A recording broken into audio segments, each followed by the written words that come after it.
राज्य के कपड़ा मंत्री संजय सावकारे ने धुले में आयोजित प्रेस कॉन्फ्रेंस में सनसनीखेज दावा किया है कि भाजपा पदाधिकारियों के आपसी विवाद के कारण लोकसभा चुनाव में भाजपा 400 सीटें नहीं जीत पाई। इसमें विपक्ष ने यह नैरेटिव भी सेट किया है कि संविधान खतरे में है। साथ ही एक सीट नहीं मिली तो क्या हुआ, 400 सीटें जीतेंगे कहकर लोगों में भ्रम पैदा किया। भाजपा पदाधिकारियों के आपसी विवाद के कारण ही भाजपा केंद्र में 240 सीटों तक ही पहुंच पाई, यह सावकारे ने कहा। धुले में आयोजित प्रेस कॉन्फ्रेंस में मंत्री सावकारे ने प्रेस कॉन्फ्रेंस के जरिए पत्रकारों के सामने प्रधानमंत्री नरेंद्र मोदी द्वारा 11 साल में किए गए विभिन्न कार्यों का लेखा जोखा पेश किया। इसमें उन्होंने विभिन्न कार्यों का जिक्र किया और विपक्ष पर निशाना साधा। राज्य सरकार ने विधानसभा चुनाव से पहले किसानों के लिए कर्ज माफी की घोषणा की थी, लेकिन प्रहार जनशक्ति पार्टी के पूर्व मंत्री बच्चू कडू किसानों के कर्ज माफी न होने से आमरण अनशन पर हैं। पत्रकारों ने जब सावकारे से कर्ज माफी के बारे में पूछा तो उन्होंने कहा कि सरकार ने कर्ज माफी की कोई घोषणा नहीं की है और वह बच्चू कडू के विधानसभा में हार के बाद ही आंदोलन कर रहे हैं। उन्होंने यह भी स्पष्ट किया कि सरकार किसान की समस्या सुलझाने की दिशा में प्रयास कर रही है। धुले के एक सरकारी विश्राम गृह में 1,84,84,200 रुपए नगद मिलने का मामला जहां राज्य और देश में सुर्खियां बटोर रहा था, वहीं महाराष्ट्र के कपड़ा मंत्री संजय सावकारे ने पत्रकारों द्वारा पूछे गए एक सवाल का जवाब देते हुए कहा कि मूल्यांकन समिति धुले नहीं आई। मंत्री सावकारे ने दावा किया कि गुलमोहर नगद मामला मूल्यांकन समिति के आने से पहले ही घटित हो गया था। हालांकि पत्रकारों द्वारा पूरी जानकारी दिए जाने के बाद मंत्री सावकारे ने भरोसा जताया कि इस मामले में शामिल लोगों के खिलाफ कार्रवाई की जाएगी। वे धुले में प्रधानमंत्री नरेंद्र मोदी के 11 साल के कार्यकाल की समीक्षा के लिए आयोजित एक संवाददाता सम्मेलन में बोल रहे थे। प्रधानमंत्री नरेंद्र मोदी ने 11 साल में केरल में किए गए विभिन्न कार्यों की जानकारी दी। महाराष्ट्र के कपड़ा मंत्री संजय सावकारे ने धुले में जानकारी दी। सावकारे ने विपक्ष पर आरोप लगाते हुए कहा कि 2014 से पहले भारत में बहुत भ्रष्टाचार था, बहुत सारे घोटाले उजागर हुए थे, अर्थव्यवस्था मंदी में थी। हालांकि उन्होंने स्पष्ट किया है कि 2014 के बाद भारत विकसित भारत की ओर बढ़ रहा है। राज्य सरकारने केली होती, राज्य सरकारने ही कर्ज माफीची घोषणा केलेली आहे। तुम्ही चेक करायला माझ्याकडे क्लिप आहे सर, बच्चू मला माहिती आहे घोषणा सरकारमध्ये असताना त्यांनी त्या खरं पाठपुरावा करायला पाहिजे होता। आता निवडून आले नाही म्हणून त्यांना ते सगळं सुचतंय।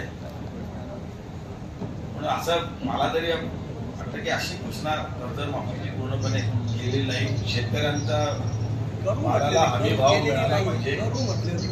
क्लिप आहे ना सर, शेतकऱ्यांच्या मालाला हमी भाव मिळाला पाहिजे या दृष्टीने जोपर्यंत त्यांनी आदेश सांगितलं की यावेळी कृषीचं बजेट केंद्र सरकारने 5 पट वाढवलेलं आहे। कृषी उत्पन्न बाजार समित्या ज्या आहेत त्याला ई नामच्या माध्यमातून जोडण्यात आले जेणेकरून शेतकऱ्यांच्या मालाला भाव मिळाला पाहिजे आणि आताही शेतकऱ्यांना पाणी व्यवस्थित मिळालं पाहिजे, वीज मिळाली पाहिजे म्हणून राज्य शासनाने अनेक योजना केल्या। जसं सोलरचा वापर हा शेतकऱ्यांना दिवसा वीज देण्यासाठी मोठ्या प्रमाणामध्ये सुरू केलेला आहे। 7 किलोवॅट पर्यंत जे बिल असतं मोठं तर ते माफ केलं, 7.5 वॅटचं बिल आणि 7 HP पर्यंत आणि सोलरसाठी प्रोत्साहन देत आहे। सोलरला प्रोत्साहन त्याला सबसिडी पण देत आहे की ज्याच्या माध्यमातून आपण सोलरचे पंप लावले पाहिजे आणि दिवसा पाण्याचा वापर करून दिवसा शेतीला जो त्रास होतोय तो दिला कमी झाला पाहिजे। सिग्नल मोडला म्हणून तिथे 5,000 10,000चा दंड बसतो। विधानमंडळाच्या आता समिती आहे त्यांच्याकडे समिती आलीच नव्हती, अजून आलेलीच नव्हती। समिती याच्या आधीच समितीची बैठक सुरू जी व्यक्ती सांगतात दिवस आधीच आलेली स्वतः सांगितलं, एक्सप्रेशन त्यांनी स्वतः दिलं आहे। आदरणीय मुख्यमंत्र्यांनी स्वतः सांगितलेलं की याच्या बाबतीमध्ये स्वतः ते लक्ष घालून कारवाई करतील। स्वतः मुख्यमंत्री लक्ष घालतात की राज्याचा मंत्रिमंडळ त्याच्यात होणं उचित नाही आहे। स्वतः गृहमंत्र्यांनी जर सांगितलेलं की त्याच्यावर मी ऍक्शन घेतोय, SIT स्थापन करेल, त्याची चौकशी सुरू आहे। विश्वास देतो देवेंद्रजींनी तर सांगितलं ते SIT स्थापन होईल की त्याची चौकशी पारदर्शकपणेच होईल। आता समजा कायदा शेवटी सगळ्यांना सारखा असतो, हे सांगतो तुम्हाला।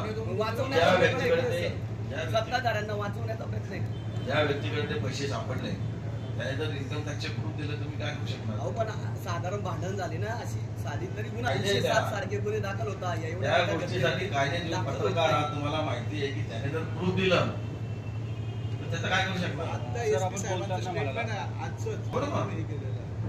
ज्याच्याकडे रक्कम सापडली, कोणीतरी ते पैसे ठेवलेले आहेत. ज्याच्याकडे रक्कम सापडली त्याने जर दिलं प्रूफ की हे पैसे माझेच आहेत, माझ्याकडे हा सोर्स आहे, त्याला काय करू शकणार? साहेब, तुम्ही आम्ही आपण असं काही की मॅटर क्लोज झाला. सर आपण बोलताना म्हणाला